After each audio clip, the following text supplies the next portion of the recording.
নমস্কাৰ আজিৰ এই ভিডিঅ'টোত আমি সিংহ ৰাশিৰ ব্যক্তিসকলৰ বাবে মাৰ্চৰ মাহটো কেনেকুৱা যাব গোটেইখিনি জানিম ম আৰু মূৰ্ধন্যত এই দুটা আখৰেৰে সিংহ ৰাশিৰ ব্যক্তিসকলৰ নাম আৰম্ভ হয় আজিৰ এই ভিডিঅ'টোত আমি বহুকেইটা পইণ্ট আলোচনা কৰিম স্বাস্থ্য উপাৰ্জন ধন সঞ্চয় চৰকাৰী চাকৰি ব্যৱসায় ভাগ্য পিতা ধৰ্ম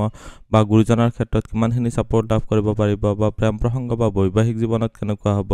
সাধাৰণ শিক্ষা উচ্চ শিক্ষাই সকলোবিলাক দিশ ভালদৰে আলোচনা কৰিম সো এই ভিডিঅ'টো শেষলৈকে চাই থাকিব আপুনি যদি এতিয়ালৈকে মোৰ চেনেলটো সাবস্ক্ৰাইব কৰা নাই তেতিয়াহ'লে সাবস্ক্ৰাইব কৰি ল'ব আৰু ভৱিষ্যতে আপলোড কৰা ভিডিঅ'ৰ নটিফিকেশ্যন পাবৰ বাবে বেল আইকনটো অল সিলেক্ট কৰি দিব প্ৰথমতে জানো আপোনালোকৰ স্বাস্থ্যৰ ক্ষেত্ৰত ৰাশিৰ অধিপতি হৈছে ৰবি আৰম্ভণিতে দেখিবলৈ পাৰিছে ইয়াতে শনিৰ সৈতে যুক্ত হৈ আছে শনিৰ সৈতে যুক্ত হৈ থাকিলে আপুনি যদি সাপোজ হাৰ্ট ৰিলেটেড কিবা যদি পেশেন্ট হয় যদি আগতে আপোনালোকৰ ষ্ট্ৰোক বা মাইল্ড ষ্ট্ৰোকে হওক তেনেকুৱা ধৰণৰ কিবা যদি হৈ গৈছিলে এতিয়া আৰু অলপ বেছি সাৱধান হ'ব লাগিব মাৰ্চৰ 14 তাৰিখলৈকে 14 তাৰিখৰ পিছৰ সময়ছোৱাত ৰবি অষ্টম ঘৰত যাব ৰবি অষ্টম ঘৰত গ'লে কিছুমান অন্য প্ৰব্লেমৰ ক্ষেত্ৰত আপুনি সাৱধান হ'ব লাগিব যেনেকুৱাকৈ জ্বৰ কাহ চৰ্দি ৰিলেটেড ক্ষেত্ৰত আপুনি অলপ বেছি সাৱধান হ'ব লাগিব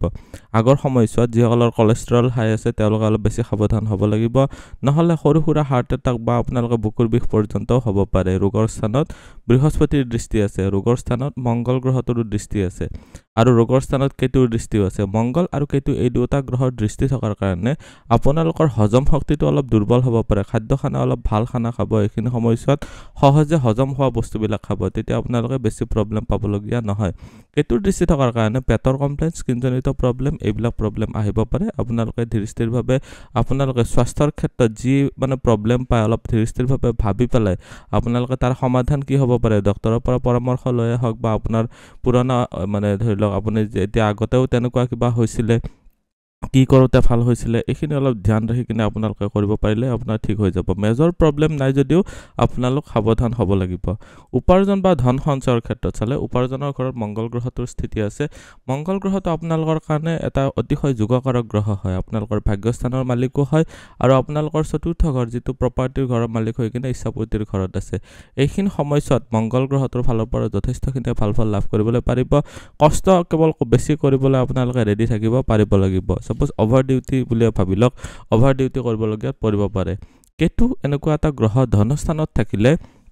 সাডেন ফল বা সাডেন ৰাইজ তাৰ মানে কি হয় আপোনাৰ জমা ধন একেবাৰে বহু খৰচ হৈ যাব পাৰে নহলে বা আপোনালোকৰ মানে বহু দিনৰ পৰা পাবলগীয়া ধনো একেসাথে আহি যাব পাৰে সো এইখিনি ক্ষেত্ৰত আপোনালোকৰ কাৰণে কম যে হঠাতে ৰাইজ বা হঠাতে ফল হঠাতে ধনত বৃদ্ধি হ'ব পাৰে বহু পৰিমাণে বা হঠাতে বহু পৰিমাণে ধন পইচা খৰচ হৈ যাব পাৰে সো এইকাৰণে অলপ সাৱধান হ'ব লাগিব চৰকাৰী চাকৰি বা ব্যৱসায়ৰ ক্ষেত্ৰত চালে আপোনালোকৰ কৰ্মস্থান যেটো হয় বৃহস্পতি হয় সো বৃহস্পতিৰ স্থিতি যেহেতু কৰ্মস্থানত আছে প্ৰফেশনৰ ঘৰত আছে আৰু বৃহস্পতিৰ দৃষ্টি যেটো আপোনালোকৰ সাৰ্ভিসৰ ঘৰত দৃষ্টি দি আছে সো বৰ্তমান সময়ত ভাল ফল পাব পাৰিব বৃহস্পতিৰ লগতে ইয়াতে শুক্ৰ গ্ৰহটো মালিক হৈ কিনে শুক্ৰ গ্ৰহটো যেহেতু অষ্টম ঘৰত আছে যিসকল অলৰেডি কাম কৰি আছে আপোনালোকৰ তেওঁলোকৰ কাৰণে কৈছো অলপ অধিক কষ্ট কৰোৱাব এইখিনি সময়ত অলপ দৌৰা দৌৰি কৰোৱাব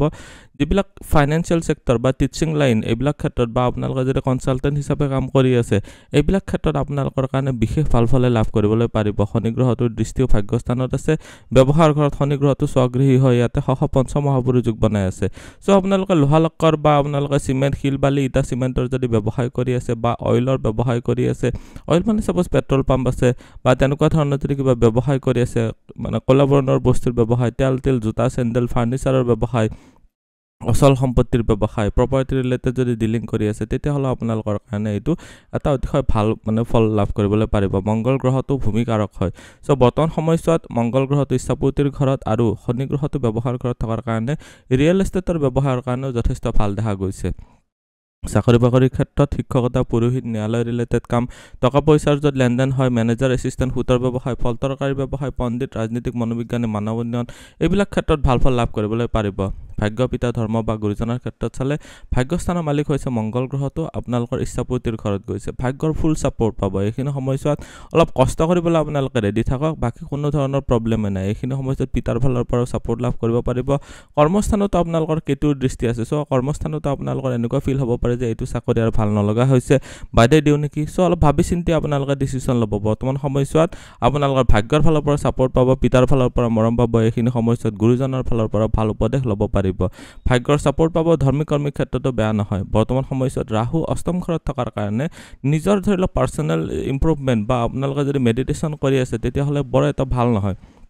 এটো ক্ষেত্ৰত অলপ ভালদৰে আপোনালোকে চিন্তা কৰিব পাৰিব লাগিব প্ৰেম প্ৰসংগ বা বৈবাহিক জীৱনৰ ক্ষেত্ৰত চালে লাভ ৰিলেশনশিপ বা আপোনালোকৰ বৈবাহিক জীৱনৰ ক্ষেত্ৰত চালে আপোনালোকৰ কাৰণে এইটো হৈ গল ধনু ৰাশিৰ মালিক হৈছে বৃহস্পতি গৈ কিনে আছে এটা কেন্দ্ৰ অৱস্থা হয় সো এইটো এটা হল কেন্দ্ৰ ত্ৰিকোণ ৰাজযোগ বনাব বুলি কোৱা হয় সো লাভ ৰিলেশনশিপৰ কাৰণে ভাল হল মংগল গ্ৰহটোৰ দৃষ্টি থাকিলেও পজিটিভনেস আহি যায় আপোনালোকৰ লাভ ৰিলেশনশিপৰ ক্ষেত্ৰত সপোজ মোৰ হাজবেণ্ড মোৰ ওয়াইফ এনেকুৱা ধৰণে আপোনালোকৰ অলপ বেছি আপোনালোকে তদৰাক কৰা বা তেনেকুৱা ধৰণৰ পজিটিভনেস আপোনালোকৰ কাৰণে আহি যায় সো লাভ ৰিলেশনশিপৰ ক্ষেত্ৰত নিজৰ স্বাধীনতাটো বেছি ডিস্টাৰ্ব নকৰিব অন্যথা অলপ প্ৰবলেম হ'ব পাৰে বিবাহিতসকলৰ কাৰণে কৈছো শনি আৰু ৰবিৰ যুতি এইটো কি কৰাব পাৰে যে আপোনালোকৰ ইগো ক্লাছ কৰাব পাৰে যে আপুনিয়ে জানে আনজনে নাজানে এনেকুৱা ধৰণৰ যেটো তৰ্কাতৰ্কি হয় এইবিলাক ক্ষেত্ৰত অলপ সাৱধান হ'ব লাগিব বাকি ক্ষেত্ৰত এনেকুৱা প্ৰবলেম না আপুনি নিজৰ প্ৰতিভা পত্নীৰ ফালৰ পৰা তেওঁ শাৰীৰিক শ্ৰম কৰি হলো আপোনাক নিশ্চয় সহায় কৰিব সাধনিকাৰ উচ্চ শিক্ষাৰ ক্ষেত্ৰত চালে সাধনিকাৰ ঘৰৰ মালিক হৈছে মংগল গ্ৰহটো আপোনালোকৰ ইচ্ছাপূৰ্তিৰ ঘৰত গৈছে ইয়াৰ পৰা অষ্টমস্ত হোৱাৰ কাৰণে আপোনালোক অলপ অধিক কষ্ট কৰিব লাগিব উচ্চ শিক্ষাৰ ঘৰতো মংগল গ্ৰহটোৰে দৃষ্টি আছে উচ্চ শিক্ষাৰ ঘৰৰ মালিক হৈছে বৃহস্পতি ইয়াতে এটা কেন্দ্ৰ অৱস্থা হৈ কিনে আপোনালোকৰ চতুৰ্থ ঘৰত দৃষ্টি দিছে মুঠতে চাবলৈ গ'লে পঢ়া শুনাৰ ক্ষেত্ৰত বিশেষ ভাল বৰ্তমান সময়ত শনি গ্ৰহটোৰ দৃষ্টি সাধনিকাৰ ঘৰত আছে যিসকলে ক্লাছ 5 ৰ পৰা ক্লাছ 12 ৰ ভিতৰত পঢ়ি আছে তেওঁলোক অলপ অধিক মনোযোগ দিব লাগিব অন্যথা পঢ়া শুনাৰ ক্ষেত্ৰত মনোযোগটো কমি থকাটো দেখা গৈছে আজিৰ এই ভিডিওটোত সিংহ ৰাশিৰ ব্যক্তিসকলৰ বাবে মাৰ্চৰ মাহটো কেনেকুৱা যাব গোটেইখিনি জানিলো ভিডিওটো চাই কেনেকুৱা লাগিল কমেন্টত নিশ্চয় জনাব আপুনিও যদি আপোনাৰ বিষয়ে জানিব বিচাৰে তেতিয়াহ'লে WhatsAppত কন্টাক্ট কৰিব পাৰে ধন্যবাদ এইটো ভিডিওত আগবঢ়োৱা জ্ঞানখিনিৰ পৰা যদি আনৰো উপকাৰ হ'ব ভাবে তেনেহলে বন্ধুবৰ্গ আত্মীয় স্বজন আৰু চিনাকি মানুহৰ সৈতে শ্বেয়াৰো কৰিব আপোনালোকে নেক্সট ভিডিও কিহৰ ওপৰত চাব বিচাৰে কমেন্টত জনাব ধন্যবাদ